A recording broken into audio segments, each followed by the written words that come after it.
Greetings, this is Doc Ock coming at you live and direct today from Black Facts Headquarters Central here in Kent, Ohio. Yes, we are doing it again from the Black Facts Studios.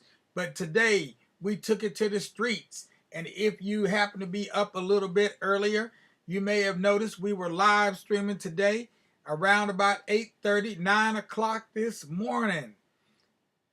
Yes, we just did a short piece, really just a teaser, but we hope it was a pleaser because we're going to come black with more about some black hair. But for today, just go ahead and check out our other live stream on the black hair exhibit currently going on in the KSU Museum. That's the Kent State University Museum, again, right here in Kent, Ohio. And if you want to see the exhibit in person, you can do that as well. The exhibit will be open from now all the way through until August of next year. So you've got almost a full year to catch this exhibit. Well worth the trip. Trust and believe that. But meanwhile, let's go ahead and finish up with what we were talking about in relationship to none other than Benjamin Banneker. Benjamin Banneker. So before we do that, you know we got to do our regular, and that is to remind you, if you haven't already, give us a like. If you're watching on Facebook, give us a thumbs up. If you're watching on YouTube, and then go ahead and subscribe to our Tubular Black Facts channel. That's something you can do. We know you can handle it, so go ahead and subscribe to the channel. You might as well. Channel up. Meanwhile, let's do our proverb for the day. Proverb for the day today is, you can't steal the cattle of another man without entering his land. You can't steal the cattle of another man without entering his land. And I do not know exactly how to say this, the name of this particular group of people, but it looks like the Giuthi. So I'm going to go with Giuthi. And if I'm wrong about that, please somebody correct me, help me out here. Okay? Because I'm not familiar with that name or that language. Meanwhile, back at the ranch, it's time for us to go ahead and do our little dance. We're going to go ahead and move on with our slideshow and give you some further insight into the life of Brother Benjamin Banneker, one of our earliest recognized multi-geniuses in America. Okay, an African-American man who was a multi-genius. And there was this debate, and the debate is still raging. The debate is still going on to this day. And that is, are black people more than or less than some other man? Are we equal to or less than? Are we superior or just equal to? That is the question. What is the answer? Well, Benjamin Banneker tried to answer that question back in the day. And on August 19, 1791, this is what he put when he put pen to paper and sent a message to none other than Thomas Jefferson. Yes, the Jeffersonian Thomas Jefferson. Let me see here. We're going to go ahead, click that right there. All right, now we're ready. From Benjamin Banneker, living in Maryland, Baltimore County near Ellicott's Lower Mills, August 19, 1791.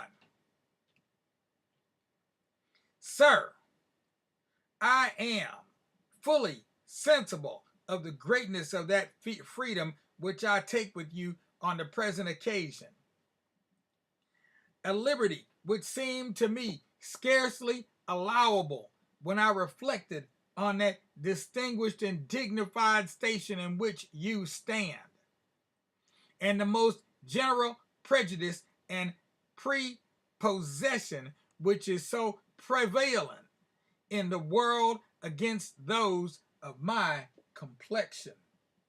And again, we were just talking about this at the museum, this whole complexion connection and complexion correction that needs to go on.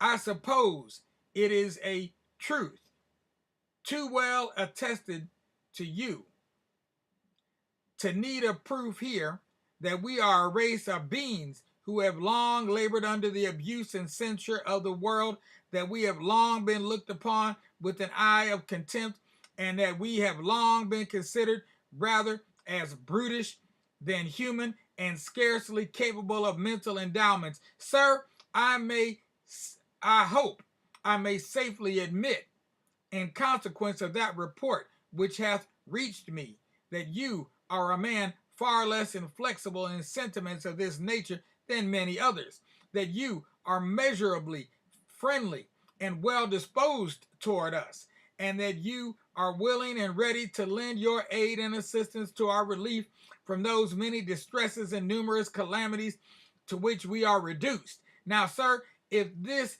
is founded in truth, I apprehend you will readily embrace every opportunity to eradicate that train of absurd and false ideas and opinions which so generally prevails with respect to us, and that your sentiments are concurrent with mine, which are that one universal Father hath given being to us all, and that he hath not only made us all of one flesh, but that he hath also, without partiality, afforded us all the same sensations, and endued us all with the same faculties, and that however variable we may be in society or religion, however diversified in situation or color, we are all of the same family and stand in the same relation to him. Sir, if these are sentiments of which you are fully persuaded, I hope you cannot but acknowledge that it is the indispensable duty of those who maintain for themselves the rights of human nature and who profess the obligations of Christianity to extend their power and influence to the relief of every part of the human race from whatever burthen or oppression they may unjustly labor under, and that this I apprehend a full conviction of the truth and obligation of these principles should lead all to. Sir, I have long been convinced that if your love for yourselves and for those inestimable laws which preserve to you the rights of human nature was founded on sincerity, you could not but be solicitous that every individual of whatsoever rank or distinction might with you equally enjoy the blessings thereof. Neither could you rest satisfied short of the most active diffusion of your exertions in order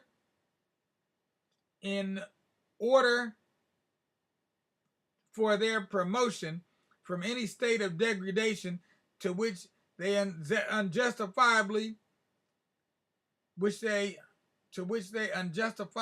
cruelty and barbarism of men have reduced them. To when the unjustifiably cruel and a the unjustifiable cruelty and barbarism of men have reduced them. Okay. That sentence doesn't read very well. Sir, I freely and cheerfully acknowledge that I am of the African race, and in that color which is natural to them of the deepest dye.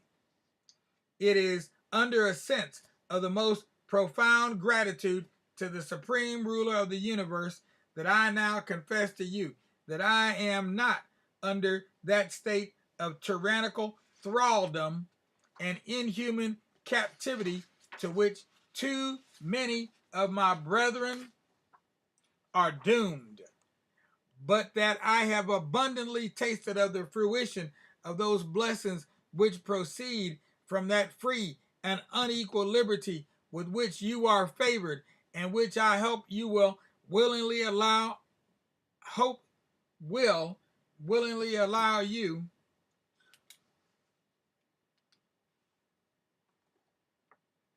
hope and hope you will willingly allow you have received from the immediate hand of that being from whom proceedeth every good and perfect gift.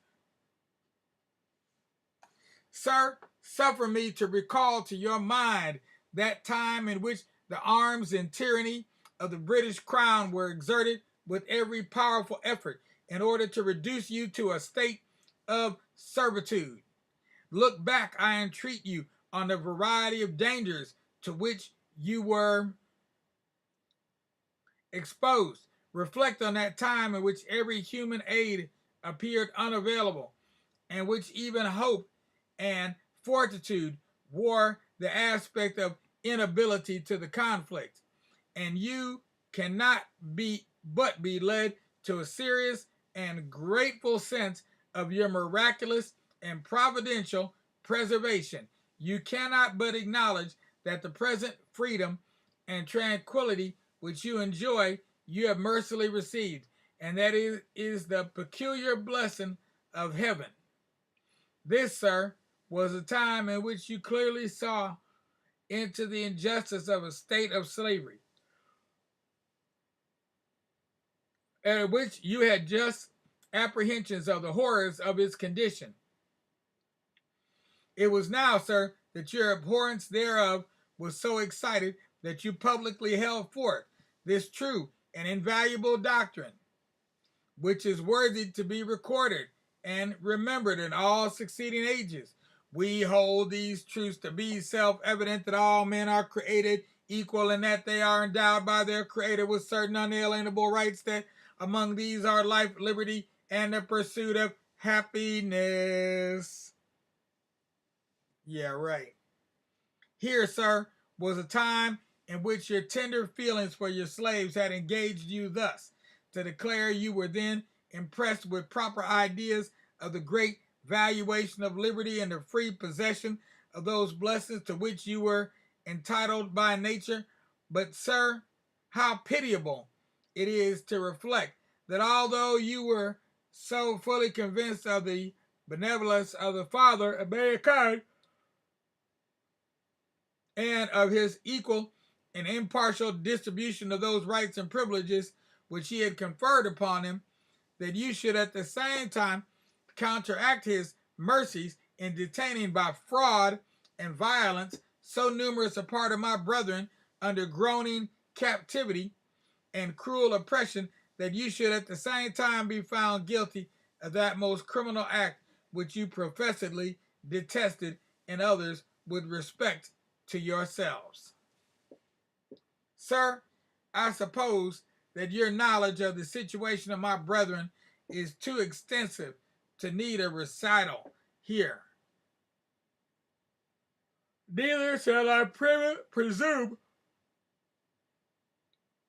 to prescribe methods by which they may be relieved, otherwise than by recommending to you and all others to wean yourselves from these narrow prejudices which you have imbibed with respect to them, and as Job proposed to his friends, put your souls in their souls' stead.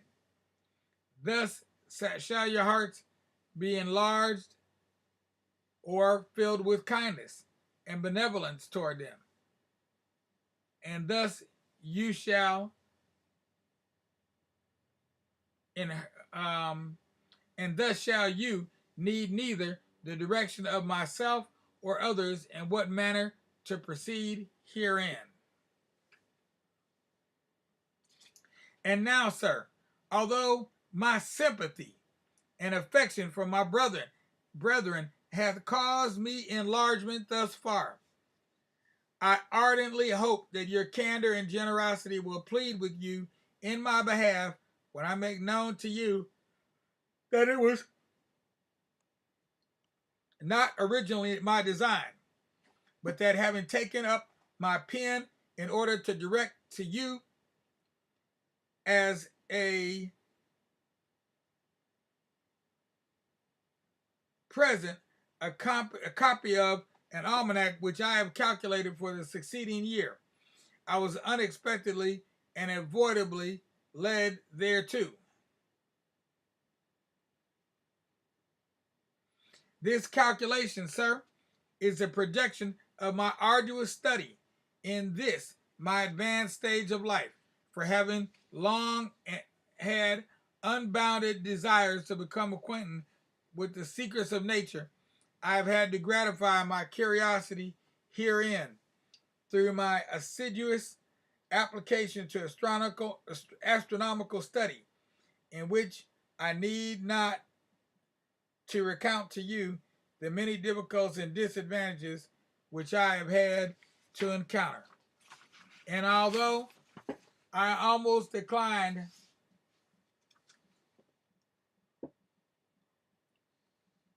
to make my calculation for the ensuing year, in consequence of that time which I had allotted, therefore, being taken up at the federal territory by the request of Mr. Andrew Ellicott, yet finding myself moved under several arrangements to printers of this state to whom I had communicated my design,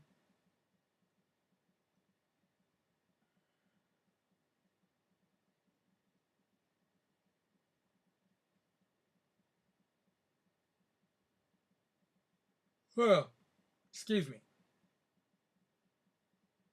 Okay, I'm going to leave the rest of that off. Well, let me just finish it up because I already got into it. And although I had almost declined to make my calculation for the ensuing year, in consequence of that time which I had allotted, therefore, being taken up at the federal territory by the request of Mr. Andrew Ellicott, yet finding myself under several arrangements to printers of this state to whom I had communicated my design, on my return to my place of residence, I industriously applied myself thereto, which I hope I have accomplished with correctness and accuracy, a copy of which I have taken the liberty to direct to you, and which I humbly request you will favorably receive. And although you may have the opportunity of perusing it after its publication, yet I choose to send it to you in manuscript previous thereto, that thereby you might not only have an earlier inspection, but that you might also view it in my own handwriting. And now, sir, I shall conclude and subscribe myself with the most profound respect, your most obedient, humble servant, Benjamin Banneker. Now, that whole conversation between him and Jefferson, that debate, it goes on for a few more days. Back and forth, New York, LA, back and forth. We're going to leave off our reading right here, and we'll be back tonight at 9 p.m. This has been, and this always will be, Doc Ock at noon and 9, signing off. Peace out, y'all.